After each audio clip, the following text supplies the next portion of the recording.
This is how you become a superhero in World of Warcraft, Warrior Edition. So, let's get right into it. Whilst I was sorely losing in World of Warcraft 2v2s as a Fury Warrior because of what I thought was a gear issue, when I had actually played so many games that can't be the case, I had to make a decision. The decision between actually getting good at this game or finding a stupidly powerful combo that makes it so my enemies can't play the game.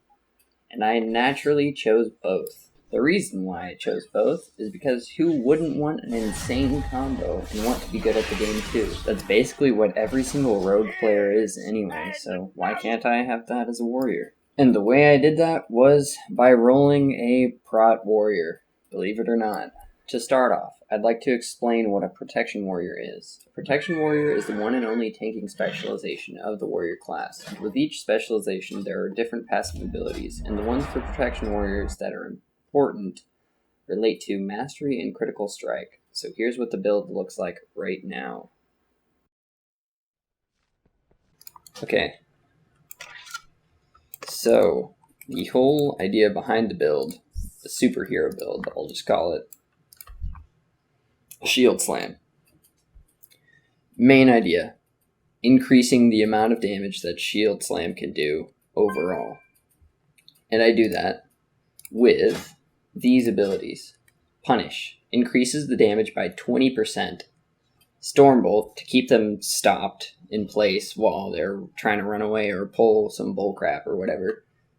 Booming Voice, it increases the amount of damage I do by 20% whenever I demoralizing shout. So that'll be part of my one-shot, or quote-unquote, one-shot macro.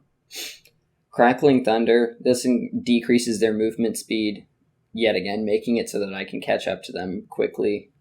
Indomitable, this makes it so that I won't die very quickly because I have 10% increased health, and every 10 rage I gain 1% of my health again, which is quite a bit, being that I have 125,000 health.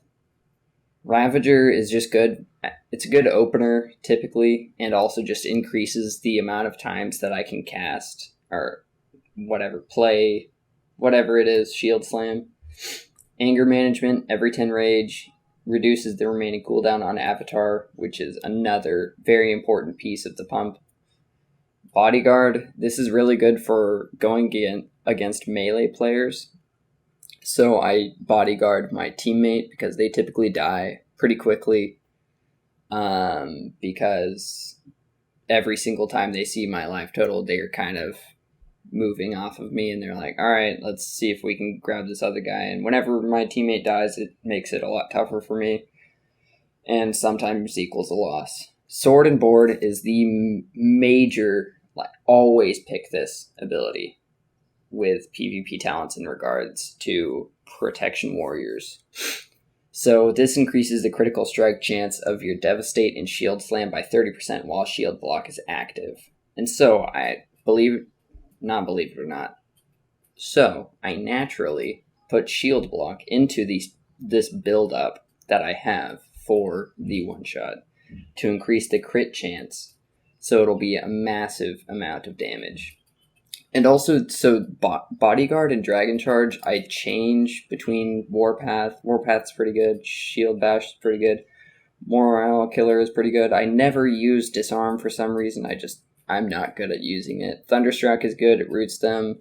Rebound, really good for casters going against them. Demolition is alright. Never use it though. Warbringer, meh. Oppressor was what I used to have, actually, and I might switch back to that, depending, because that increases damage taken. So I actually think I will do that. So Oppressor, put this right here.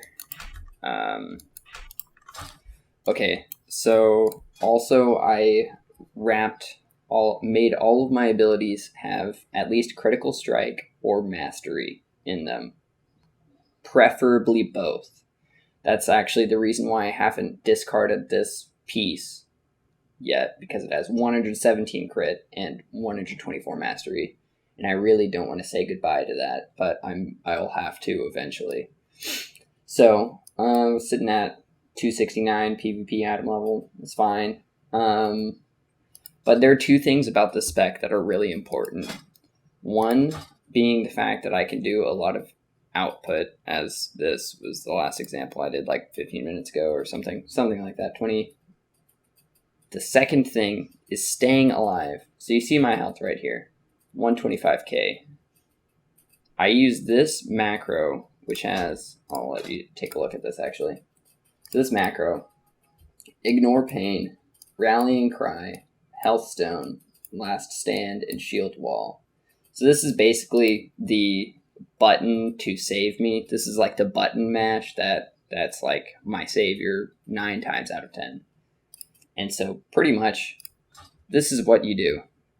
Press it, 207k, then Fleshcraft. So this is 40% of your maximum health for 2 minutes.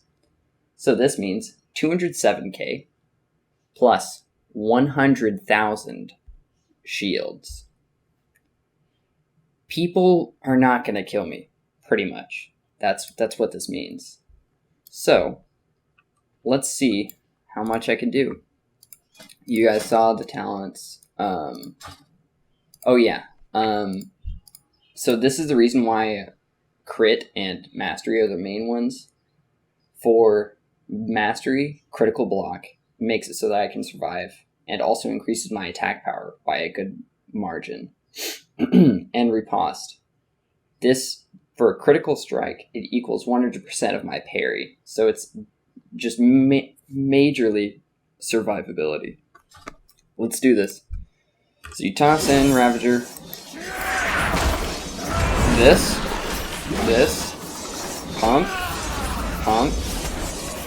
do this, and pump. 33k. That's a little better. 16k.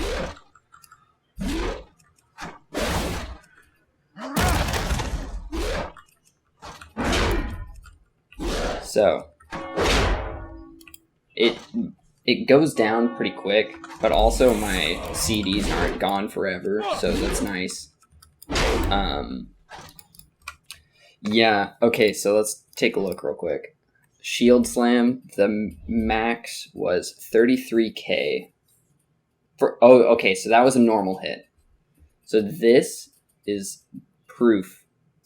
My goodness, just stay still. Normal hits, 33k. That is good stuff. But the crit was interesting because it was 16k. So I'm going to have to work on this a little more, but this is the base idea. And with ranks, I'm still not that high, to be honest. But with ranks, it should be much better. Yeah, I've been having some bad games. Made it to Challenger 1, but it's sad. There you go. Let's get into the gameplay. I know how I said you could feel like a superhero whenever you're using this, but in this instance, I feel kind of like Thanos whenever he was saying, like, all that for a drop of blood, basically. And it resonates so well with this specialization. It's just amazing seeing the enemy, like, use all of their cooldowns, and then it barely makes a dent in my life total. And then I basically 100-0 them every time. It's too satisfying. He died instantly.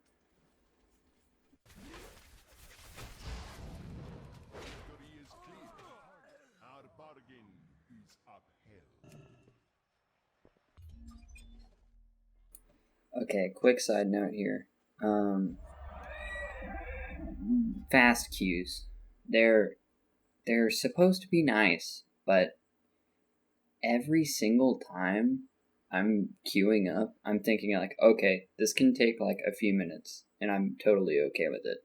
I just want to like buy something real quick, and then kind of prepare my specialization and stuff like that, and maybe make a couple changes.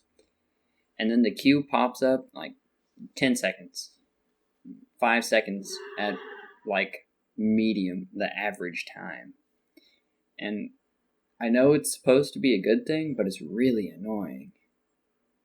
I don't know why. I'll be honest, I truly felt like a villain in this one. The monk just kept running for her life, and then I just kept catching up. I honestly felt bad, but it was also really satisfying and very annoying to keep getting avoided.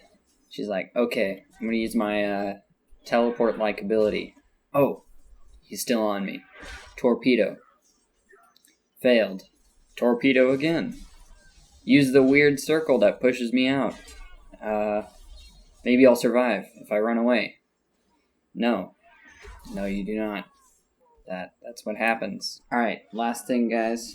If you're interested in playing with me, I'd suggest commenting like your username, your Battle.net username or whatever, as well as also show me what your things you like doing are on World of Warcraft, whether it be like one-shots or fun combos or whatever, because I'd like to know.